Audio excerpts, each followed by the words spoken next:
Za nami je prvý zápas zimnej prípravy proti maďarskej Kazincbarcike, remíza 2:2, tak pán tréner, ako sa bude hodnotiť tento zápas?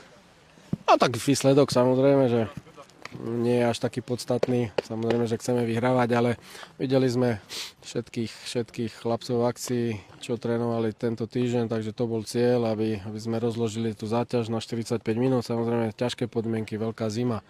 Takže ten prvý polčas tam sme boli efektívni a ten zás druhý polčas tam sme mali možno 2-3 možnosti, ktoré sme mali dotiahnuť do možností, ale chlapci splnili to, čo máme. Sme v tej začiatočnej fáze, takže odbehali, odmakali, samozrejme, že boli tam chybičky, ale zatiaľ spokojnosť, ideme ďalej. Videli sme tých mladých chlapcov, tým dávame príležitosť, takže pokračujeme ďalej v našom pláne, takže zatiaľ asi toľko k tomu zápasu.